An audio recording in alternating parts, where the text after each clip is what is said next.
Welcome to A Healthy Dose. Today's show is particularly special to me because I've had the privilege of walking alongside part of this family's journey. Anyone facing a critical illness and knowing there will be tons of questions, emotional exhaustion, and medical uphill battles finds it hard enough. But when that patient is a critically ill child, the challenges and stresses are only amplified. Sarah was my younger daughter's best friend, and our families have been very close for years. Figuring out what support looked like was a hit and miss for us at times, but we made ourselves available. There are so many needs to consider in a health journey like this, and our public healthcare system isn't able to meet them all. So, with that, I welcome my dear friends, Matt and Lisa Tapley and Shelly Calcagno, to discuss an amazing foundation created to help fill some of those gaps. So thank you so much for coming, guys. This is such a special show for me. And I figured before we get into it, I thought it was important for people to have a little bit of a sense of your background. So Lisa, tell us a little bit about what you do. I am, first of all, a mom, always first a mom and a wife. And then I work as a overseer of an internship program at our local church in Grimsby and just training up tomorrow's leaders. And my daughter Trinity was a part of that for 1 year and absolutely loved it.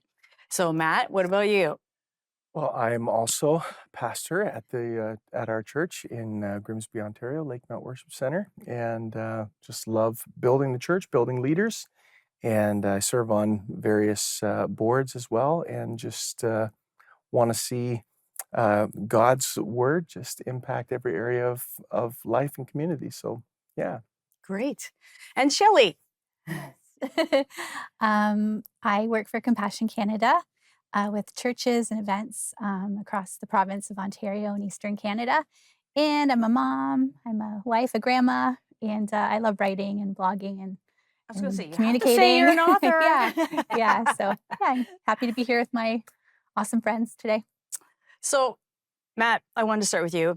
When did you and Lisa think there was something out of the ordinary going on with Sarah's health?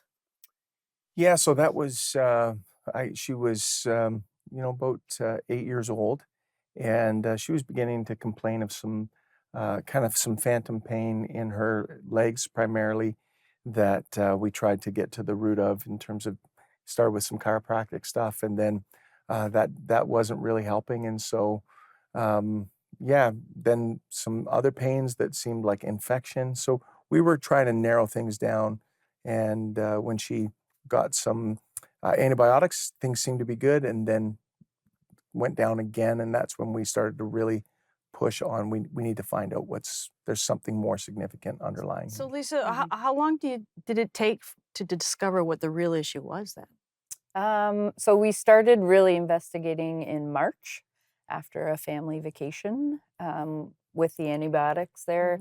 Hit it hard again in August when we were on another vacation. And then after she had started school in September, the end of September, we were really into it there with a diagnosis by September 24th. So, Okay. yeah, a few months. So, Lisa, I wanted to ask you as well, were there any support programs for families? And if so, were they helpful to you at that time? In the hospital, there was a child life specialist that would come alongside your family, but nothing too supportive financially or outside of that. We had Make-A-Wish Foundation come alongside us because she was classed as terminal. So, Matt, I wanted to ask you, when you look back then, what did you feel at that time would have been most helpful for the family as far as support?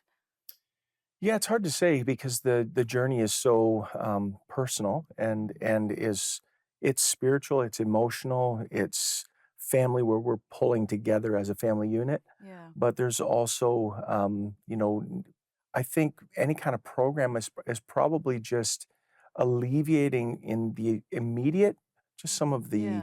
costs associated, because there's a lot of costs that really surprise you when you're suddenly in the hospital. Even just parking and Right. meals can run up a pretty high tally pretty quick, and then splitting caregiving at home and all of Yeah. that stuff. So when Sarah was diagnosed, that was what we were immediately thrust in. No on ramp, just sudden.